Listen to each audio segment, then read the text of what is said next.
Bien, donc nous abordons la dernière demi-journée de ce colloque qui va se dérouler en deux temps.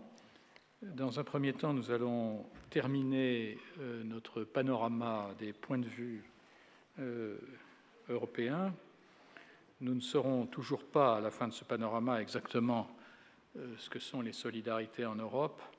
C'est un peu comme les 100 vues du mont Fuji de Kusai, mais nous aurons quand même un aperçu, ou de multiples aperçus, sur ce que peuvent être ces solidarités. Ensuite, nous ferons une pause et le colloque se terminera par une table ronde qui était intitulée « Que faire ?» mais après avoir entendu Ottad et Leonardis, on pourrait la réintituler « Que repenser ?» puisque c'est ce qu'elle nous invitait à faire, plutôt que de faire, de commencer par penser. Mais enfin, c'est l'allusion à Lénine, je voulais humoristique. Donc, nous allons commencer, et je tiens à remercier très chaleureusement son Excellence Veronica van Danielsson d'avoir accepté de s'arracher à ses occupations diplomatiques à un moment pour venir au Collège de France contribuer à ce colloque. Nous avons, dans ce colloque, Madame l'ambassadeur, essayé de combiner les points de vue des universitaires et quelquefois dans une même personne, comme c'est le cas pour Maria Casas en face de nous, qui a été présidente du tribunal constitutionnel. Donc on a eu d'anciens membres de la commission. Donc nous avons, et c'est un des traits propres, ça devrait être un des traits propres des sciences humaines, de considérer que le savant ne regarde pas le politique comme un objet posé devant lui, mais qu'il doit tenir compte de l'expérience vécue, qu'il s'agisse du politique, qu'il s'agisse des travailleurs, qu'il s'agisse des employeurs. La prise en compte de l'expérience vaut dans nos disciplines ce que vaut l'expérimentation dans les sciences humaines, et je ne crois pas qu'on puisse espérer un développement des expérimentations sur les hommes. Madame van Danielsson connaît bien cette ville puisqu'elle est diplômée en sciences politiques de l'Institut d'études politiques de Paris, je suppose, après avoir fait des études à Stockholm et aussi à l'université d'Uppsala. Et elle a travaillé à l'OCDE, au ministre des Affaires étrangères suédois, et elle a ensuite été ambassadrice auprès de la représentation permanente de la Suède à l'OTAN. Et depuis le 1er septembre 2014, vous êtes ambassadeur de Suède en France, donc vous observez et vous connaissez ce pays avec ce point de recul qui fait qu'on a souvent une meilleure vision que quand on est dedans. Mais enfin, pour l'instant, ce dont vous devez nous parler, c'est plutôt d'un point de vue suédois sur l'avenir de l'Europe. Donc, encore une fois, merci et je vous cède la parole. Merci, Monsieur le Professeur. Mesdames et Messieurs, d'abord, de dire que c'est un honneur d'être invité au Collège de France. Et comme nous avions discuté là tout à l'heure au déjeuner, je trouve une excellente initiative. Je trouve que c'est une excellente initiative de discuter l'Europe avec justement le plus de pays européens que possible. Et j'en reviendrai un petit peu dans ma présentation sur les priorités suédoises sur l'Europe et le futur de l'Europe. Ces jours-ci particulièrement difficiles parce qu'il se passe tellement de choses que nous avons un peu de difficulté d'avoir du recul pour pouvoir réfléchir, pour pouvoir savoir quel est le meilleur chemin à entreprendre nous tous ensemble. 28 encore aujourd'hui. Nous allons entendre parler du pays qui, malheureusement, de notre perspective, nous quittera. Enfin, jusqu'à présent, c'est ce qui est sur l'ordre du jour. Écoutez, je vais parler de la Suède, pour mieux comprendre nos priorités politiques, notre vision sur l'Europe. Il faut aussi comprendre la Suède un peu mieux, se situer. Je ne vais pas faire la longue historique de mon pays, mais je crois que pour comprendre nos positions politiques, il faut voir au moins l'histoire récente qui explique les positions que nous prenons sur un nombre de thèmes. Donc, si vous me permettez, je dirais parler aussi un petit peu de la Suède avant de rentrer sur les sujets plus européens. Et avant de parler de l'Europe, il faut aussi, ces jours-ci surtout, se mettre dans un contexte où se trouve l'Europe pour le moment et quel est le contexte régionale et internationale. Nous sommes, vous l'avez dit, j'étais ambassadeur de Suède pendant 7 ans à l'OTAN, à Bruxelles, là surtout concentré sur la grande mission d'intervention en Afghanistan. Nous avons encore aujourd'hui beaucoup de réfugiés en Suède, donc l'Afghanistan reste encore une priorité politique pour la Suède aujourd'hui, même de cette perspective de migrants. Mais avant cela, j'ai passé beaucoup de temps à l'autre côté de la ville, notamment dans les institutions européennes, à la Commission européenne, 7 ans, à la représentation de Suède auprès des institutions européennes. Donc, j'ai suivi l'histoire européenne pendant beaucoup d'années. Je vois avec inquiétude une Europe qui change et qui, à mon avis, plus personnel, change dans une direction plutôt inquiétante.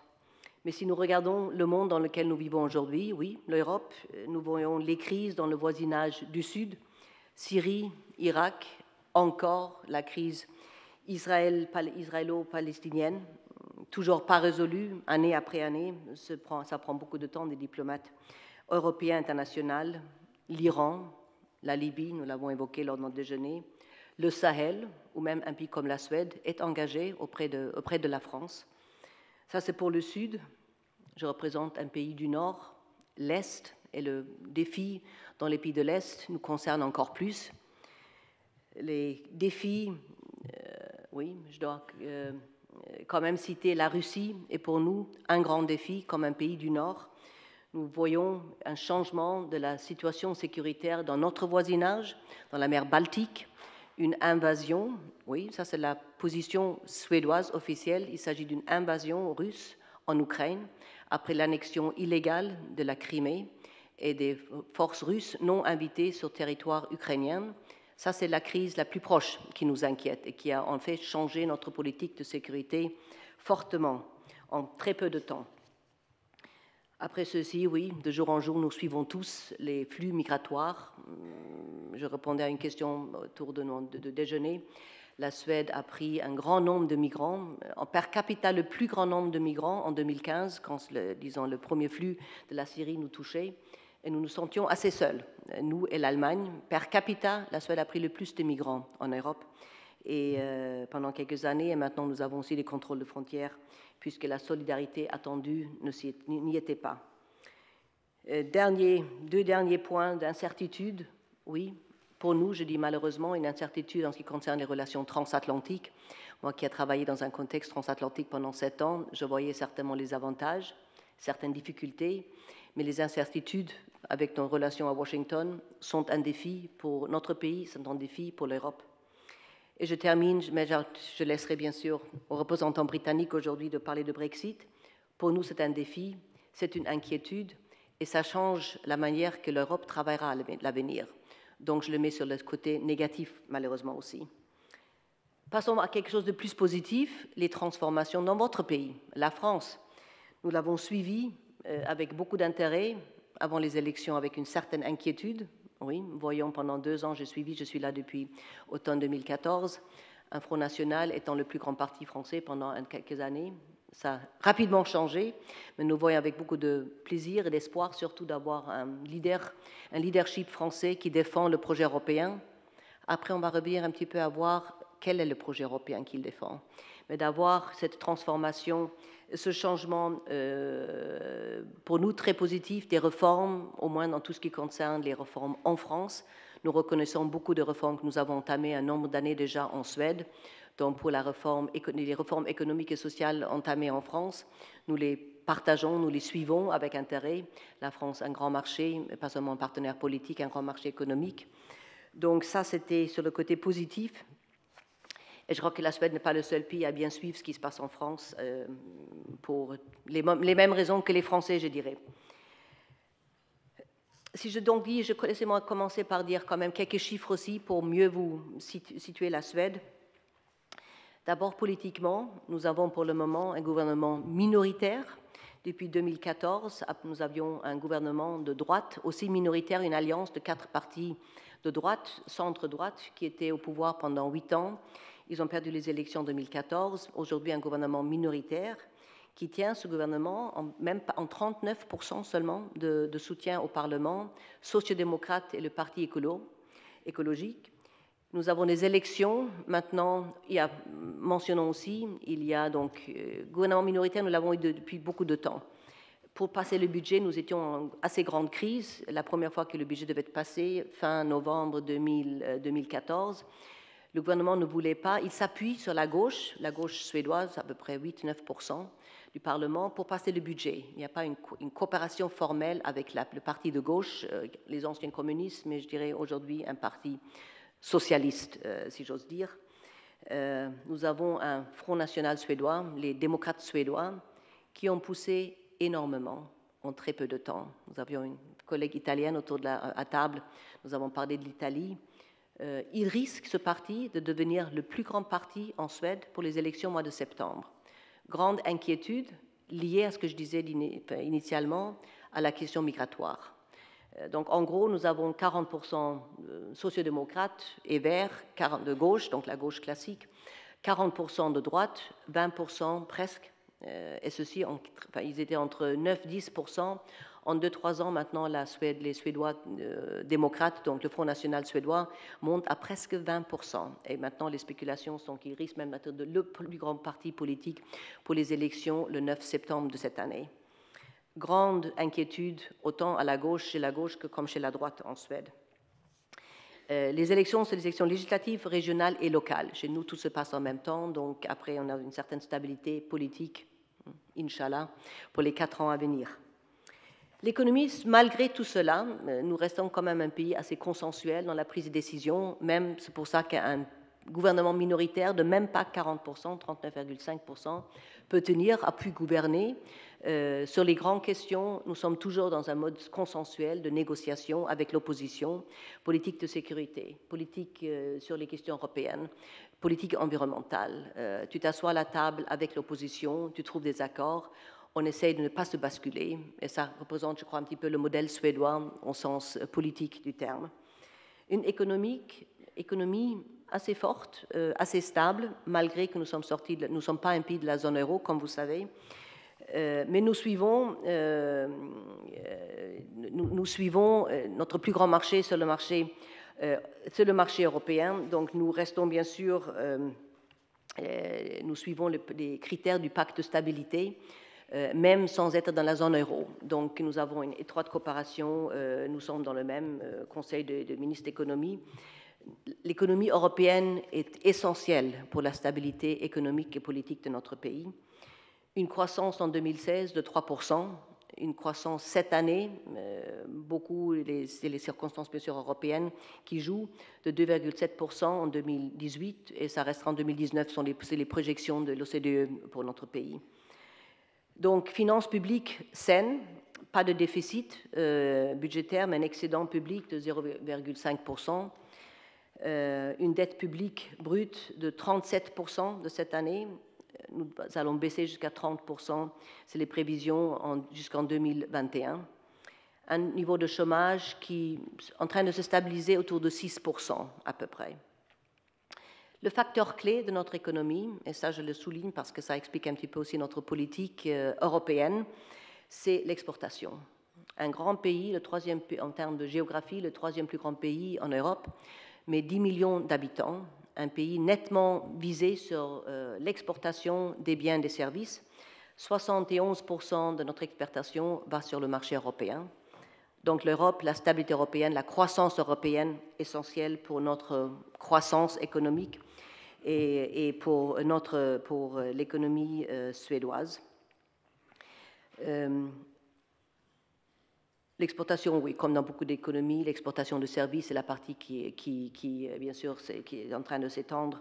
L'Europe continue à rester, comme je disais, 70%, mais nous voyons bien sûr maintenant, comme beaucoup d'autres pays, y compris la France, les exportations s'accroître aux États-Unis, premier grand marché en dehors du marché européen, et dans l'Europe, j'inclus la Norvège aussi. Les pays voisins sont souvent bien sûr les premiers marchés d'exportation.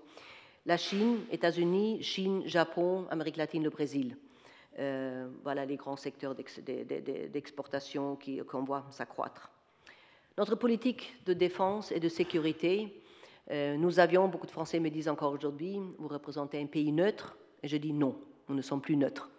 Nous étions un pays neutre jusqu'à notre adhésion à l'Union européenne en 1995. Nous n'avons pas d'exemple. Les Danois, qui étaient membres avant nous, ont certaines exemptions, comme un pays de l'OTAN. Ils ne peuvent pas participer dans la politique de défense européenne. Nous sommes rentrés pleinement conscients que nous devions abandonner la politique de neutralité si nous joignions un projet qui est aussi politique et pas seulement économique. Donc, pour tout ce qui concernait, là, c'était après les traités de Maastricht, nous avons travaillé, coopéré et sommes pleinement engagés. Nous avons participé, je crois que le seul pays, la Suède est le seul pays dans l'Union européenne qui a participé dans toutes les missions de défense et de sécurité, les missions dans les pays tiers, Afrique notamment. Certaines missions de défense étaient plutôt civiles. Une assistance civile à des forces sécuritaires en Afrique. Nous étions au Tchad, en Afrique centrale, souvent main dans la main ou travaillant ensemble avec les forces françaises. Nous avons fait toutes ces missions pour justement démontrer que nous n'étions plus un pays neutre. La même chose, nous ne sommes pas un pays membre de l'OTAN, mais nous sommes un partenaire stratégique de l'OTAN. Donc ça veut dire que toute la force militaire suédoise passe par les mêmes exercices, la même coopération étroite de l'OTAN en termes d'interopérabilité de nos forces armées. Nous travaillons dans l'OTAN, même les Suédois ne le croient pas. Nous sommes dans 140 groupes de travail où l'OTAN ouvre les groupes de travail pour les pays comme la Suède, d'ailleurs la Finlande la même chose, même l'Autriche ou l'Irlande, deux pays qui ont la neutralité dans leur constitution. Mais donc l'OTAN est un outil essentiel pour l'interopérabilité de nos armées, nos forces armées. Et ce qui veut dire aussi, comme pays partenaire, nous avons participé dans les missions de l'OTAN en Bosnie, au Kosovo, l'Afghanistan, la grande mission, c'est la plus grande mission pour la Suède aussi, et la Libye, dont nous parlions tout à l'heure. Mais nous voulions, donc quand nous sommes, je reçois bien souvent la question pourquoi vous ne devenez pas membre. Là, il n'y a pas de consensus politique dans notre pays. Si nous faisions un référendum, on n'aura pas la majorité pour devenir membre. Et là, un petit peu l'inquiétude, il y a le grand frère à l'Est, dont je parlais tout à l'heure de l'Ukraine. Don't rock the boat. Et un petit peu, on sait très bien où nous nous situons en termes de valeurs, d'appartenance des pays de l'Ouest et des organisations à l'Ouest. Mais pour ne pas irriter, on n'a pas l'ambition. Moi, ce gouvernement, aujourd'hui, a nettement mis en avant que nous n'allons pas demander de devenir membre de l'OTAN. Juste pour revenir aux élections, les 4 partis de droite qui maintenant se positionnent pour les élections au mois de septembre, eux ont par contre, pour la première fois, à cause de la Crimée, à cause de l'intervention russe en Géorgie, maintenant l'adhésion de la Suède à l'OTAN comme un des points, une des priorités au niveau de la politique de sécurité dans leur programme, dans leur programme pour les élections. J'y crois, enfin, I believe it when I see it. Mais nous sommes normalement moins offensifs sur ces domaines-là. Nous sommes depuis 1 an et demi au Conseil de sécurité et ça veut dire dans ces 2 dernières années, nous avons nettement renforcé notre coopération avec les Nations Unies. Nous sommes, comme je crois que la plupart des pays qui ne sont pas membres permanents du Conseil de sécurité, les institutions multilatérales sont la DNA d'un pays comme la Suède. Donc nous travaillons beaucoup à renforcer les enceintes internationales de l'Union européenne, de l'OSCE, des Nations Unies. Donc c'est le droit international doit primer sur tous les intérêts nationaux et c'est pour nous ça qui représente la continuité et la stabilité au niveau régional comme global. Et certaines inquiétudes à tous ces niveaux. La Suède et l'Union européenne, donc comme je disais, c'était un grand pas. Nous étions pendant 200 ans un pays, la Suède n'a pas eu de guerre sur son territoire, n'a pas été impliquée dans une guerre depuis 200 ans. D'ailleurs, depuis Bernadotte, c'est un maréchal français sur le trône de Suède, d'ailleurs qui fête cette année le 200e anniversaire de son ascendance sur le trône de Suède, donc 1818. Et qui a instauré la neutralité en Suède pour justement, nous étions souvent en guerre avec la Russie, ça se jouait souvent autour de la Finlande, l'appartenance de la Finlande qui était suédoise pendant 600 ans. Bernadotte est venu en Suède, a instauré la neutralité, il a fait la guerre au Danemark pour prendre la Norvège, mais il n'a plus voulu faire la guerre avec la Russie après les expériences napoléoniennes. Mais depuis ce temps-là, nous n'avons pas eu de guerre, ce qui bien sûr influence aussi ta vision sur la stabilité et l'histoire. Pour nous, l'Union européenne, le projet européen, c'était de dire oui, quittons la neutralité, pas par une grande décision, une grande déclaration, c'était plutôt, ça venait de soi avec l'adhésion en 2015, mais pour justement éviter que certains partis essayent d'en faire justement une position politique interne. Et finalement, ça n'a été contesté par personne. Nous ne voulions pas d'exception. Pour nous, le projet européen, c'est un projet de valeur, un soutien à la défense de nos démocraties en Europe, aux droits, aux libertés fondamentaux, mais aussi pour une solidarité et une solidarité réciproque. Nous savions, grâce à notre richesse, notre situation économique, que nous allons devenir un membre de l'Union européenne et tout de suite aussi un contribuable net au budget européen. Et c'était compréhensible. Pour nous, c'était ça allait de soi. Ce projet européen, nous y croyons, nous voulons défendre et nous allons financer et participer à cette participation économique pour montrer notre solidarité, parce que le projet en lui-même était un outil de paix. Ça, c'était aussi pour la Suède, encore en 2015, en 1995, le point de départ. Quand j'en parle maintenant de nos intérêts européens, aujourd'hui encore, notre position est que nous n'avons pas besoin de grands nouveaux projets européens. J'entendrai avec intérêt tout à l'heure certaines questions sur le besoin de refonder l'Union européenne. La Suède ne voit pas ce besoin. Pour nous, on n'a pas besoin de nouveaux traités, on n'a pas besoin d'un nouveau traité de Lisbonne. Pour nous, c'est de mettre sur le point et de mieux faire ce qui sont pour nous les questions fondamentales de l'Union européenne, mais toujours d'une perspective de la valeur ajoutée du projet européen. Où est-ce que nous avons une valeur ajoutée quand nous travaillons sur le niveau européen, ou est-ce que nous pouvons avoir une collaboration plus approfondie parmi les États membres sans que tout se passe nécessairement sur le niveau fédéral européen. Pour nous, l'emploi et l'économie européenne sont une des premières grandes priorités et doivent encore le rester. Et dans cette, disons, perspective économique de c'est le plus grand marché, c'est ça qui était au début la raison pour nous aussi d'adhérer au projet européen, c'est d'avoir un grand marché qui fonctionne et qui fonctionne pour tout le monde d'ailleurs. Mais c'est aussi un projet social. C'est le marché de travail juste et égalitaire, accessible aux hommes et aux femmes de manière égale. C'est le projet environnemental, une politique d'environnement qui se passe dans tout et qui est promue parmi tous les pays de l'Europe. Donc, environnement et climat, troisième grand point d'intérêt et qui doit le rester. Un projet de paix et de sécurité. Après, ça peut se définir quelle est la politique de défense. Pour nous, c'est un outil de sécurité et aussi la coopération internationale. Un outil de sécurité, c'est la politique d'élargissement qui, pour nous, nous a servi bien, élargissant aux pays de l'Est. Je sais que j'ai ces discussions avec beaucoup d'hommes politiques en France. C'est une politique européenne d'asile et de migration commune. Pour les raisons que je citais d'origine, c'est une question qui concerne tout le monde, pas seulement l'Italie, pas seulement la Grèce, ça concerne la Suède, ça concerne tous les pays européens. Pour nous, comme je disais, c'est le marché commun qui a changé pour nous la croissance, les chiffres en Suède. Nous sommes devenus un pays plus prospère, ayant accès au marché européen. Ça nous a bien servi. Et ça nous a aussi bien servi d'avoir accès au marché des pays de l'Europe de l'Est. Donc pour nous, il y a encore aujourd'hui un marché intérieur qui ne fonctionne pas à 100%. Donc d'abolir les barrières de commerce reste encore aujourd'hui une chose à faire, un travail à accomplir. Il n'est pas accompli encore. Nous sommes un petit pays, donc l'exportation, jusqu'à 50%, l'exportation représente 50% de nos richesses. L'exportation vers l'Europe, mais aussi l'exportation au niveau global. Donc ça explique que notre politique est libérale. Ça va nécessairement de soi. Nous avons besoin de ces marchés, mais nous avons besoin d'un level playing field, les mêmes règles de manière négociée, des accords de libre-échange, notamment comme la CETA avec le Canada. Nous étions aussi un grand pourparleur de l'accord libre-échange avec les États-Unis, parce qu'un pays comme la Suède ne pourra jamais. Nous avons besoin de ce marché. On sera toujours trop petit pour négocier de force avec un partenaire comme les États-Unis.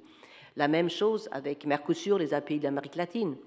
Nous voulons, et là nous voyons la plus-value de l'Union européenne. D'ailleurs, ce n'est pas pour rien qu'il y a une commissaire suédoise qui est responsable pour le dossier commerce à Bruxelles. Mais ça nous a bien servi d'avoir une organisation du commerce régional ou international organisée. Et là, l'Union à 28 est plus forte que chaque pays pour soi. Une autre grande priorité, la transformation numérique, les innovations. Je vois dans mon propre pays, toutes les grandes entreprises, nous avons une grande industrie pour un pays de notre taille, qui reste très grande aussi ici en France, mais toute cette industrie se met au numérique. Et nous avons commencé très tôt. Je crois que c'est justement la taille de la Suède, les 10 millions d'habitants, et la force. Nous sommes tellement dépendants de ce commerce extérieur que nous devons tout le temps être dans l'innovation. Donc l'innovation, c'est l'outil principal aujourd'hui, et c'est aussi devenu aujourd'hui un outil de concurrence. Nos grandes entreprises dans le transport, Scania, Volvo en France, les employeurs Volvo, Renault, aujourd'hui acheté par Volvo, et contribuent à la création d'emplois de 12 000 personnes dans la région de Lyon. Et nous avons maintenant des bus, nous avons commencé cette transformation écologique parce que l'environnement aussi est un grand besoin et une grande priorité suédoise. Ces entreprises ont commencé cette transformation économique se mettant sur les énergies renouvelables il y a une dizaine d'années déjà. Donc maintenant, quand la France et les autres pays commencent, nous sommes bien sûr plus avantageux avec nos bus et nos véhicules puisqu'ils sont déjà des véhicules écologiques. Une ville comme Stockholm, tout le secteur, toutes les bus dans le secteur de transport public roulent à 100% aujourd'hui dans la capitale de Stockholm sur les énergies renouvelables, ou bien biogaz, ou bien électrique. Parce que nous étions, comme je disais, obligés de nous reformer, de nous adapter aux nouveaux besoins. Et nous n'avions pas le marché suffisamment grand pour se permettre de ralentir. Donc, les mêmes entreprises qui étaient négatives et sceptiques il y a quelques années sont aujourd'hui contents que maintenant, ils ont accès à des marchés grâce à leur habilité de s'adapter. Donc, innovation, nous avons signé, laisse-moi juste le mentionner, au mois de novembre, en Suède, à Göteborg, notre Premier ministre, le président Macron, un partenariat entre la Suède et la France sur l'innovation et les solutions vertes. Et là, c'était un petit peu la France qui était demandeur pour avoir accès à nos expériences. Vous disiez, sur certains domaines, nous sommes encore un modèle dans le domaine social, mais aussi, je trouve, dans le domaine écologique et la transformation digitale, parce que nous avions commencé très tôt. La politique sociale.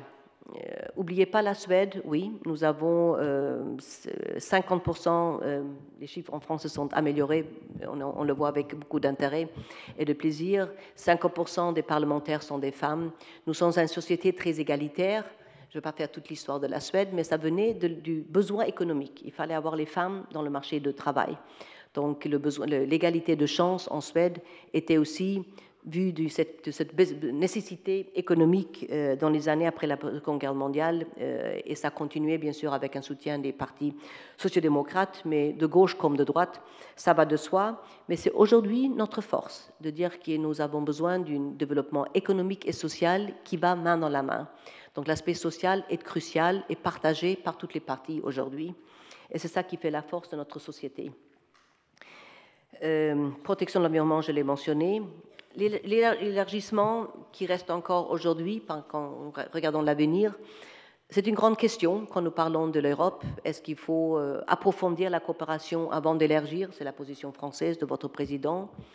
Nous ne voyons pas vraiment que l'Europe, à notre avis, a chaque fois su s'élargir, y compris avec mon propre pays en 1995, y compris avec les 12, peut-être ça aurait pu être, on aurait pu le faire dans les étapes, peut-être d'élargir avec 10 d'abord et 2 années plus tard avec les 12 pays de l'Europe de l'Est et centrale.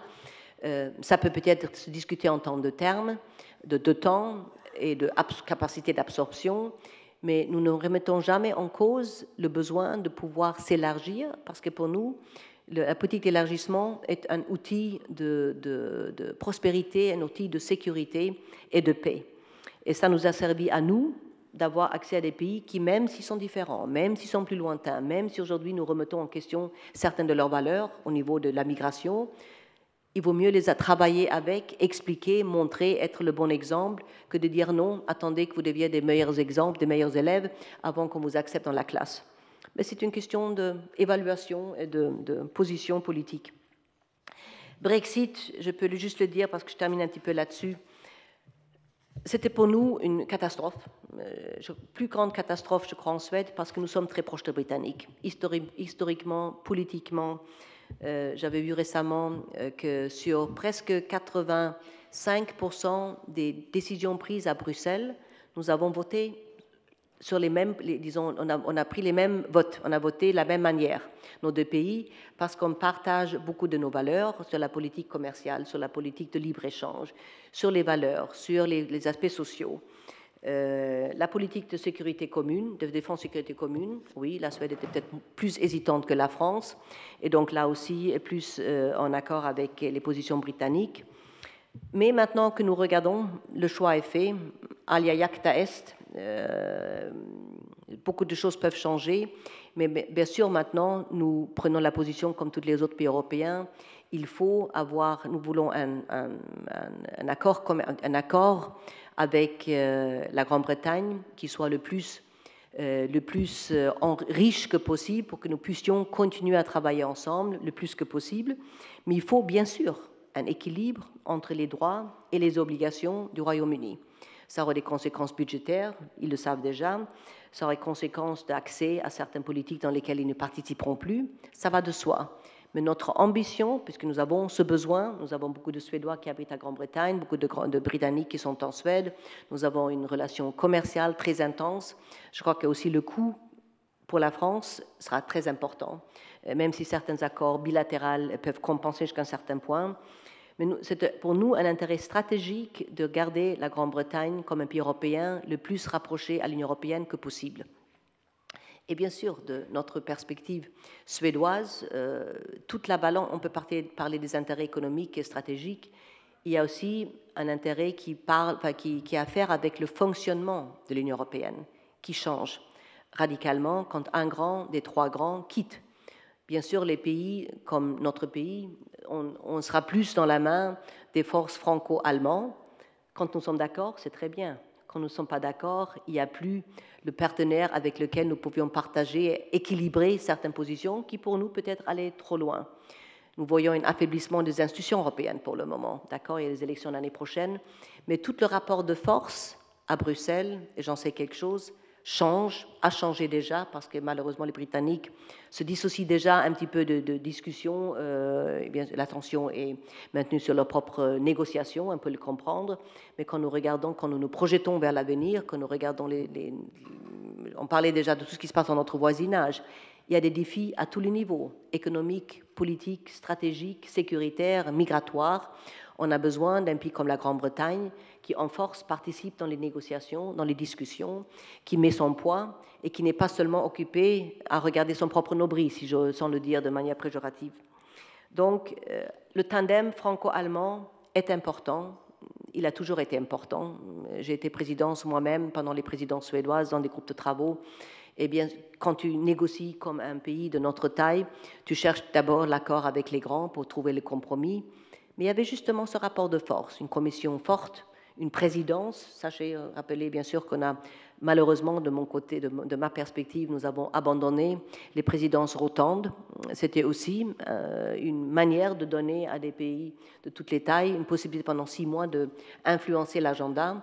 Cette force n'existe plus de la même manière depuis le traité de Lisbonne. Je crois que c'était une grande perte pour l'Union européenne.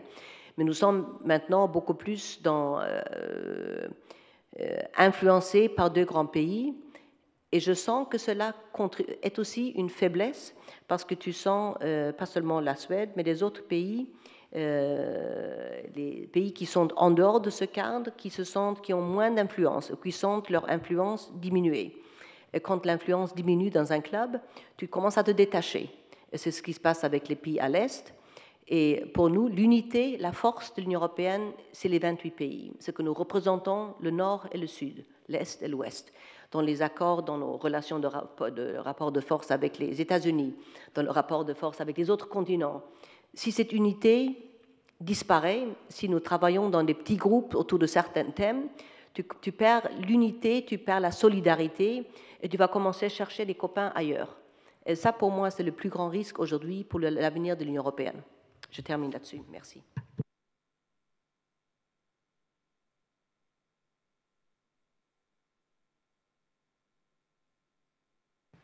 Merci beaucoup de ce point de vue qui nous montre à quel point l'Europe, vue de Suède, peut être différente de ce que nous avons entendu ce matin, vue du Sud. Alors maintenant, il reste à la regarder vue du Royaume-Uni. Donc je vais passer à cet effet la parole au professeur Mark Friedland, qui est professeur à l'Université d'Oxford, où il a enseigné le droit du travail, le droit social international européen et le droit public comparé. Il est conseiller honoraire de la Reine, j'ai vu ça sur ton CV, et membre de la British Academy. Ancien vice-président du bureau des études juridiques de l'université, directeur de l'Institut du droit européen et comparé. Mark Friedland est bien connu à Paris, puisqu'il a été professeur invité à Paris 1 et aussi à Paris 2, ce qui fait preuve d'un œcuménisme qui est recommandé. Il nous avait gratifié d'une très belle conférence il y a 2 ans maintenant, je crois, ici au Collège de France. Et il est d'ailleurs docteur honoris causa de l'université Panthéon-Assas. Bon, ses travaux sont extrêmement nombreux et connus, notamment ses ouvrages sur l'idée de relations personnelles.